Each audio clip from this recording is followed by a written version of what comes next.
Magandang umaga sa inyo lahat mga kapatid at maligayang araw sa mga nanay kasi today is Mother's Day, kaya we are celebrating sa mga nanay natin. No? Maraming mga nanay ngayon na masaya kahit hindi tayo nagkakaisa dito sa church dahil sa COVID-19 na mayroon pang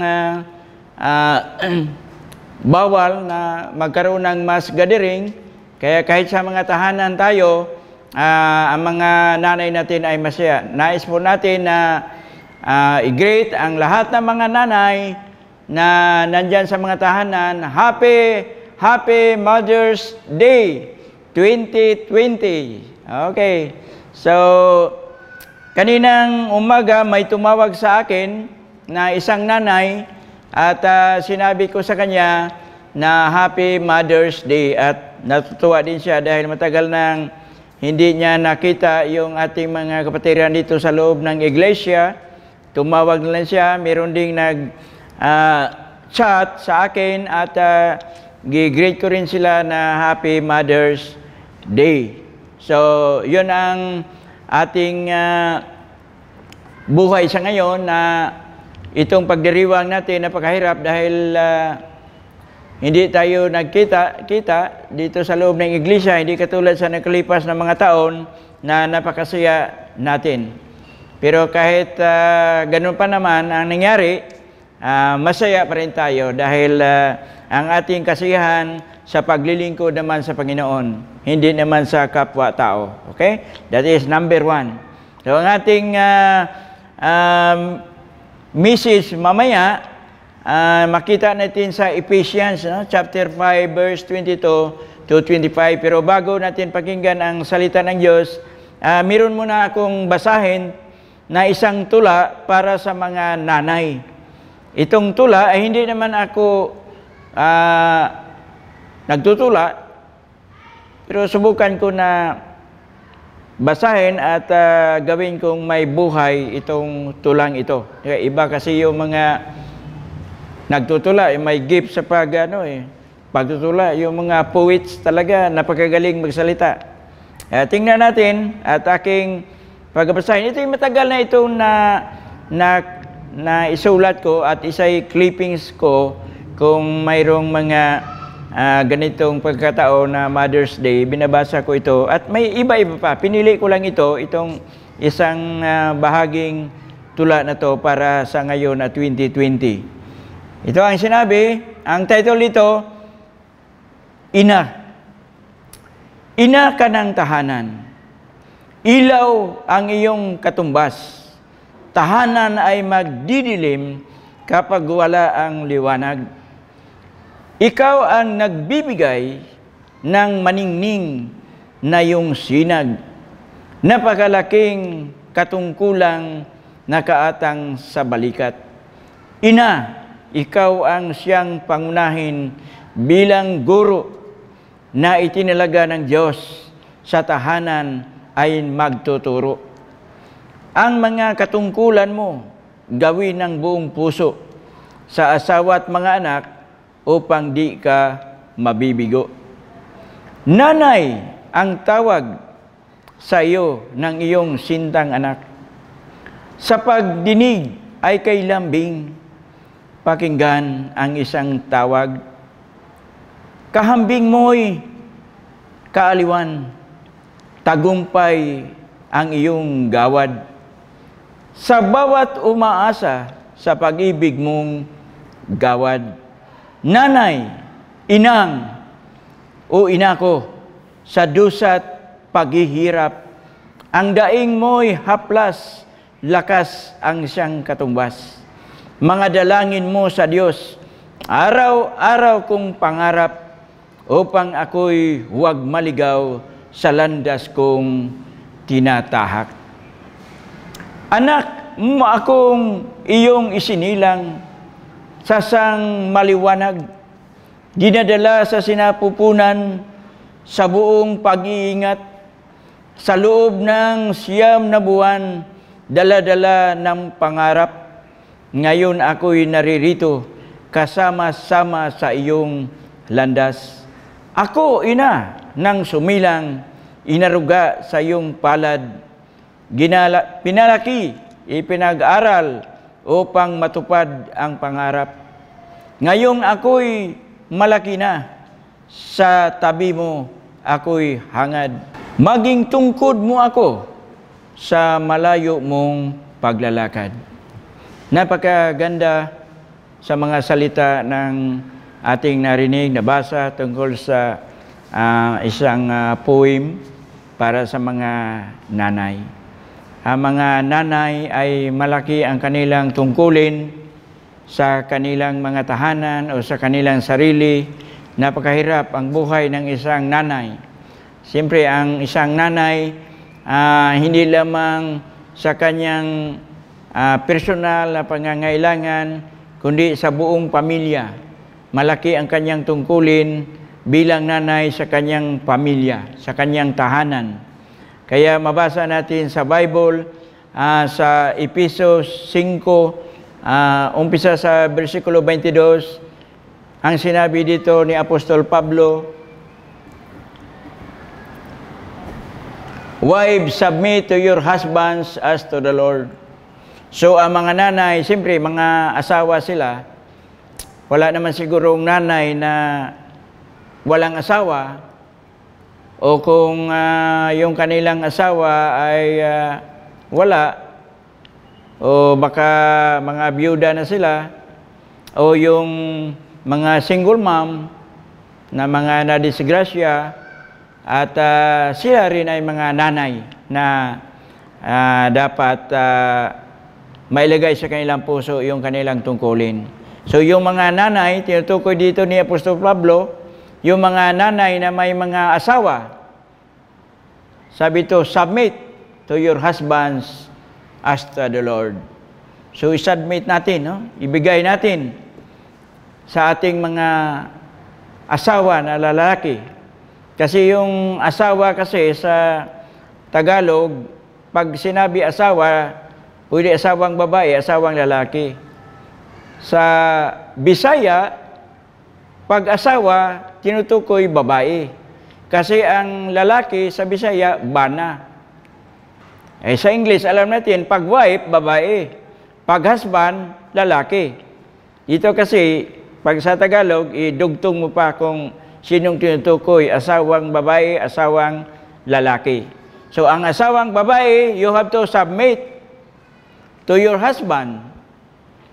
So, submit, ibigay natin, magpailalim, magpasakop, no? Submit. Minsan kasi sa panahon ngayon, may mga nanay o may mga asawa na hindi sila nagrespeto sa kanilang asawang lalaki. Parang sila ang mataas, sila binaliktad nila, sila ang husband, sila ang tatay, hindi sila nanay. Kasi hindi sila nag-submit, hindi sila nagpailalim. Sabi ito, magpailalim. Magpasakop. So, ibig sabihin, kasi medyo yung salitang ilalim, medyo masama, no? Iba yung pag-isip natin. Magpasakop siya. Sa 23, "For the husband is the head of the wife, as Christ is the head of the church, his body, of which he is the Savior." Dahil, bakit sinabi ni Apostol Pablo, submit yourselves to your husband? Dahil ang husband, siya ang ulo. Siya ang head. Tinutukoy dito si Kristo, larawan sa sinasabi ni Kristo na si Kristo ang ulo ng kanyang iglesia, na siya ang tagapagligtas sa kanyang katawan. Ganon din ang husband, the head of the family. So, the wife must submit, magpasakop siya sa kanyang asawang lalaki. Kaya malinaw sa Bible ang sinasabi dito. Basahin ko sa talatang sa Tagalog, sinabi dito, wives, submit yourselves unto your own husbands. Sa ibang translation ito, as unto the Lord, mga babae, pasakop kayo sa inyong sariling asawa, na gaya ng sa Panginoon. For the husband is the head of the wife, even as Christ is the head of the church, and He is the Savior of the body. Sapagkat ang lalaki ay pangulo ng kanyang asawa, gaya naman ni Kristo na pangulo ng iglesia, na siya rin ang tagapagligtas ng katawan. So, ang pangulo sa pamilya, ang asawang lalaki, the husband. Kaya, isipin natin, no? Kayong mga nanay, kayong mga mother, pasakop kayo sa inyong mga asawa. Huwag ninyong pangunahan. O, pwede na mag-usap-usap kayo kung anong maganda para sa inyong dalawa o sa inyong pamilya para hindi mag-away, para magkasundo palagi. Kasi yun ang nais ng Diyos na magkasundo. Ayaw ng Diyos na magulo ang pamilya. Una, dapat ang mga nanay masaya sa tahanan. May kasabihan nga, pag masaya ang asawa o masaya ang nanay sa tahanan, masaya ang buong pamilya. Pag hindi masaya ang nanay, magulo ang tahanan. Kaya, isipin natin yan palagi. At isama natin sa ating mga panalangin na dapat ang mga nanay laging masaya. Pero nga nagtanong sa akin, Brad, problema ako sa aking pamilya. Dahil ako naman, hindi naman ako nagmataas sa aming pamilya. Sabi ng nanay sa akin. Pero kung hindi ko pangunahan ang aking asawang lalaki, walang magawa. Bakit ano pangyayari? Sabi ko sa kanya. Alam mo, Brad, yung aking asawa, di ko isip kung anong klaseng tao yan. Bakit? Hindi magtrabaho. Sinabihin ko, maghanap kang trabaho, hindi siya magtrabaho. Alam mo, ako ang naghanap ng trabaho para sa kanya. Pamihira naman. Siguro marami din gano'n, no? May mga lalaki na, yung mga asawang lalaki, na talagang mahina. O baka walang pinag-aralan. Pero dito sa sitwasyon na sinabi niya sa akin, may pinag-aral, college graduate naman yung kanyang asawang lalaki. Pero mahiyain. Yun na nga, isa sa mga problema natin, yung mga tatay na mahiyain. Nagdepende lamang sa kanilang asawa, babae. Pero itong nanay na to, gumawa ng paraan, siya naghanap ng trabaho, pinasok niya doon sa kumpanya, at nakapasok ng trabaho. At natutuwa rin siya na nagkwento sa akin dahil nakapasok ng trabaho yung kanyang asawa. Minsan may mga ganun. Kaya sabi niya, ako ang nanguna. Parang ako nga ang tatay sa aming pamilya. Kahit alam ko naman yung Bible na dapat magpasakop ako. Pero lagi ko siyang napangunahan. Meron naman ding isa na yung kanyang asawa ayaw magtrabaho. Ayaw talaga. So ang ginawa ng asawang babae, siya lang ang nagtrabaho. Yung kanyang asawang lalaki, yung husband, nasa bahay. Siya ang nag-aruga sa kanilang anak, siya ang gumawa ng anong mga gawain sa bahay, siya nagsasaing, nagluluto, siya nag-alaga sa kanilang anak. Pambira, pang gano'n, no? Pero sa Bible, dapat ang lalaki, ang husband, siya ang maghanap buhay. Ang babae kasi sa bahay lang dapat. Merong isang kamag-anak namin na hindi naman siya nagkatapos sa kolehiyo sa kanyang kurso na Marine, pero naghanap siya ng trabaho na makapasok ng trabaho. para mabuhay ang kanyang pamilya. Ang kanyang asawa, graduate ng education. Pasado sa examination, board exam. Pero sabi niya, huwag ka magtrabaho.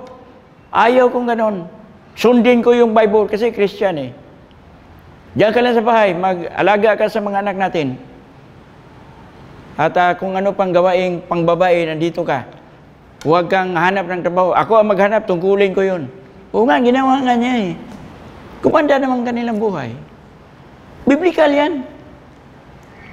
Diba nung pinarusahan ng Diyos ang tao, si Adan, sabi niya, dahil ikaw ay nakinig sa iyong asawa, parusahan kita. Ang parusa mo ay papawisan ka sa paghanap buhay, dadaan ka sa paghihirap upang mabuhay ka at ang iyong asawa. Pero matungkulin eh. Pero ngayon, nag-iba na nga eh. Bago na ang ating panahon. Marami na mga lalaki na ayaw magtrabaho. Mga asawang lalaki ayaw na magtrabaho. Mga babae na lang maghanap ng trabaho. Minsan yung iba, mag-asawa talaga, walang trabaho eh. Yun ang mahirap. Minsan sa buhay ng tao. Okay? So, submit to your husband. So, kung mayroong ganun na sitwasyon, hayaan mo na. But you have to submit. You have to respect. Kung ganun ang mangyari, respect pa rin. Huwag mong bugbugin yung asawa mong lalaki. Meron kasi mga babaeng matapang eh. Kahit may trabaho pa yung asawang lalaki, yung kanilang husband, pero may mga babae talagang matapang. Na hindi dapat ganun. Lalo na tayong mga Kristiyano. Kasi ang mga Kristiyano na mga nanay o mga babae, mga mababait, hindi ganun. Sinusunod natin yung Bible. Submit. Sabi dito ni Apostol Pablo, wife, submit to your husband. Okay? As Christ, as the head of the church, his body, which he is the Savior. Sa verse 24. Now is the church submits to Christ, so also wives should submit to their husbands in everything, sa lahat ng mga bagay. Ito, tinutukoy ni Apostol Paul, lahat ng bagay, everything. No? Sa aking translation dito, therefore, as the church is subject unto Christ, so let the wives be to their own husbands in everything. Datapwat kung paanong ang iglesia ay nasasakop ni Kristo, ay gayon din naman ang mga babae ay pasakop sa kaniyang asawa lahat ng mga bagay. So kung sa anumang mga bagay na kailangan sa pamilya, ang nanay o ang babae magpasakop. Susunod. You have to respect kasi husband siya, lalaki. Pero don't abuse. Okay, ito sa verse 25, anong tungkulin ng mga lalaki? Tayong mga tatay. Husbands, love your wives, just as Christ loved the church and gave himself up for her. So, ang tungkulin ng tatay, dahil ang ating mga asawa, ang mga nanay nag-submit, nagpasakop, mahalin natin sila. Nandyan yung pagmamahal. Sabi ni Apostol Pablo, mga husbands, mga tatay, love your wives. Mahalin natin ang ating mga asawa. Merong karamihan kasi sa magpa-counsel sa church. Karamihan, mga babae, bihira lang yung mga lalaki. So, ang mga babae, karamihan na sakripisyo. Kaya, mayroong mga batas tungkol sa mga abuse na nagawa ng mga kalalikihan sa mga kababaihan. Gusto nga ng mga babae na ma-solve yung mga problema na yan sa ating pamilya.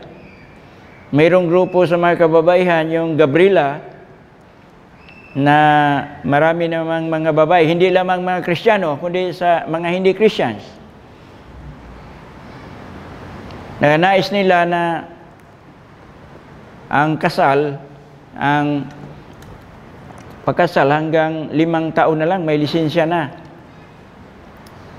Parang permit na hanggang 5 years lang. Pag after 5 years, i-renew naman yung inyong relasyon. Kasi wala naman tayong divorce. Pero mayroon naman tayong divorce na pag-usapan na sa Kongreso. Hindi ko alam kung kailan yan ma-approve sa Senado o sa ating gobyerno. Siguro maraming mag-apply dahil sa mga problema sa mga nanay. Pero ang mga Kristiyano, bihira lang mangyari yun na hindi magkasundo, na mag-away. Ang mga Kristiyano kasi nandyan ang Diyos eh. Kasi nung nilikha tayo, kawangis tayo ng Diyos, tayo ay mga anak ng Diyos, tayo ay sumusunod ng kalooban ng ating Diyos, kaya walang away. Nandyan yung pagmamahalan. Kaya sabi ni Pablo, Apostol Pablo, mga tatay, husbands, love your wives. Dahil ang wives, nag-submit, nagpasakop. So napasakop na sa iyo, mahalin mo na. Pakita natin yung pagmamahal sa ating asawa. Yun ang nais ng Diyos eh. Ang Diyos, mahal niya ang iglesia. Kaya ganun din dapat tayo mga tatay, mga father. Lumipas na pala yung Father's Day. Nauna yung Father's Day. Hindi natin namalayan, no? Pero di bali. So, itong mga tatay, tungkulin natin, mahalin natin ang ating mga asawa. Para masaya naman yung mga nanay. Pag ang nanay hindi mahal ng kanyang asawang lalaki, hindi masaya yun. Magulo. At alam natin yung ating tungkulin bilang mga tatay.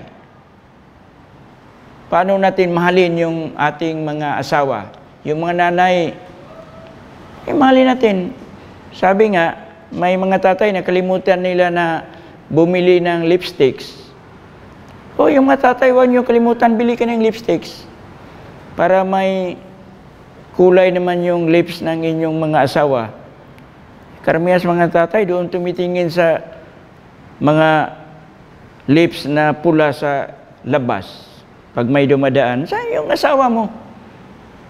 Lagyan mo ng pinakamapula na lipsticks para maganda tingnan yung asawa. Para masaya naman yung asawa. At bilhan ng medyo magandang damit. Yung pang-sexy na damit. O kundi bago matulog, masahe mo siya. Kasi pagod yung asawa eh. Pagod yung ating mga asawa, yung mga nanay pagod eh. Pagod sa pag-aruga ng mga anak. Pagod sa problema, walang pira, lalo na ngayon. Ang mga nanay tumitingin sa mga laman sa mga pitaka o sa bulsa o sa kanilang bag, wala ng pira. Wala pang amelioration na natanggap. Mga dilata lamang. Napakahirap, no? Yung mga tatay naman minsan walang pakialam. Ang nanay kasi nag-isip lagi kung anong gawin. Kung anong pwedeng magawa niya na masaya ang kanyang tahanan, kanyang pamilya. Okay, yung nanay, submit. Yung tatay, love, mahalin. Ano yung mga anak? Sa Ephesians 6, 1-3. Ephesians 6, 1-3. Children, obey your parents in the Lord, for this is right. So, problema sa mga nanay, hindi lang yung kanyang asawa na lalaki, kundi ang kanilang mga anak. Kaya sinabi ni Apostol Pablo, children, obey your parents in the Lord, for this is right. Verse 2. Honor your father and mother. Biro mo, no? Palagahan natin, respect. Palagahan natin, i-honor natin yung ating tatay. at nanay, which is the first commandment with a promise. Anong promise? 3. But that it may go well with you and that you may enjoy long life on the earth. So kung tayo ay susunod, magrespeto sa ating mga magulang, tayo mga anak, hahaba ang ating buhay. Hahaba ang ating buhay. Meron kasi mga anak na wala ng respeto sa mga magulang, lalo na sa mga nanay. Karamihan mga nanay. Kasi ang nanay laging nag-aruga, laging nagdisiplina, kaya minsan mga anak, ang galit nila nasa nanay. Majority. Mga tatay minsan walang pakialam. Pero pag sinabi ng nanay na, oh, tingnan mo yung anak mo, ganun, doon na, nagagalit na yung tatay. Pero kung walang sumbong sa nanay, okay lang yung tatay. Ang nanay, karamihan, nadiin sa mga problema sa mga anak. Kaya hindi maiwasan ng nanay dahil ang nanay, simula pa sa maliit ka, inaaruga ka, inalagaan ka hanggang lumaki. Pag lumaki na, imbis sabi dito sa tula natin kanina, pag lumaki na, siya na magdala sa tungkod para mag-guide. Ay ngayon, hindi na. Iwanan na yung nanay. Iwanan na yung tatay. Hindi na makita yung mga anak. Wala na pakialam yung mga anak. Napakahirap pag gano'n, no? Kasi yung mga anak, pag malaki na, lalo na pag mayroon na silang mga girlfriend o boyfriend, wala na, hindi na makita sa tahanan. Iwanan na yung pamilya. Nandoon na, kahit hindi pa kasal, nagsama-sama na. Masaya na. Hindi ganoon. Ang Kristiyano hindi ganoon eh. Ang mga anak ng Diyos, tayo mga Christians, hindi ganoon. Kundi mahalin natin ang ating mga magulang. Sundin natin sila. We have to obey our parents and respect our parents. Kung sa ganoon, kung tayong lahat, yung nanay, mga anak, yung tatay, nagkaisa, nagmamahalan, sama-sama sa pagsamba sa Panginoon, sama-sama naglilingkod sa Panginoon, sama-samang nanalangin sa Panginoon, sa loob ng tahanan, masaya ang mga nanay. Ang mga nanay sa araw na to, dapat sila masayang maglingkod sa Panginoon. Kaya kung tayo po ay naglilingkod sa Panginoon, hindi kayo mabibigo sa hinahanap ninyong kasiyahan at kagalakan sa buong pamilya. Pagpalain nawa tayong lahat at lalo na sa mga nanay, mga mothers na nagdiriwang sa araw na to. Tayo po ay manalangin. Makapangyarihang Diyos na nakikita sa hindi mabuti sa lalaki na nag-iisa, kaya lumalang ka ng kanyang makasama.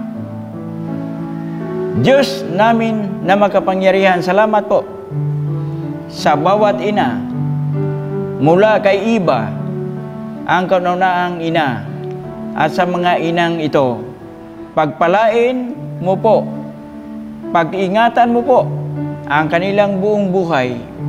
Dalangin namin nga ang mga inang ito na sila'y maging mabuting guro sa kanilang mga anak, maging maliwanag na ilaw sa loob ng kanilang tahanan, maging matapat na kabiyak o asawa ng bawat ama ng tahanan.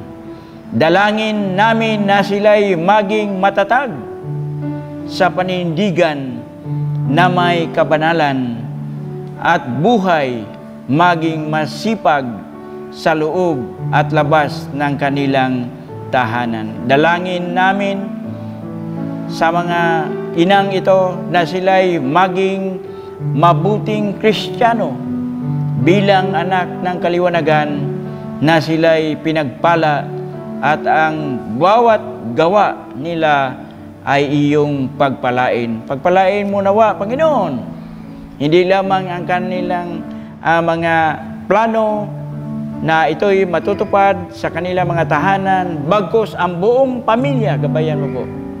Pagpalain mo po ang mga tatay, ang mga anak, na magkakaisa upang matupad namin ang inyong kahilingan sa bawat anak ninyo dito sa mundo, na kami po ay tapat sa pagsunod sa iyong kalooban.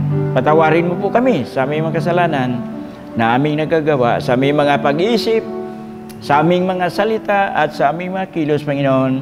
Ito po ang indalangin sa inyo sa pangalan ni Jesus, na aming Diyos na tagapagligtas, pangalan ng Ama, ng Anak, ng Espiritu Santo. Amen.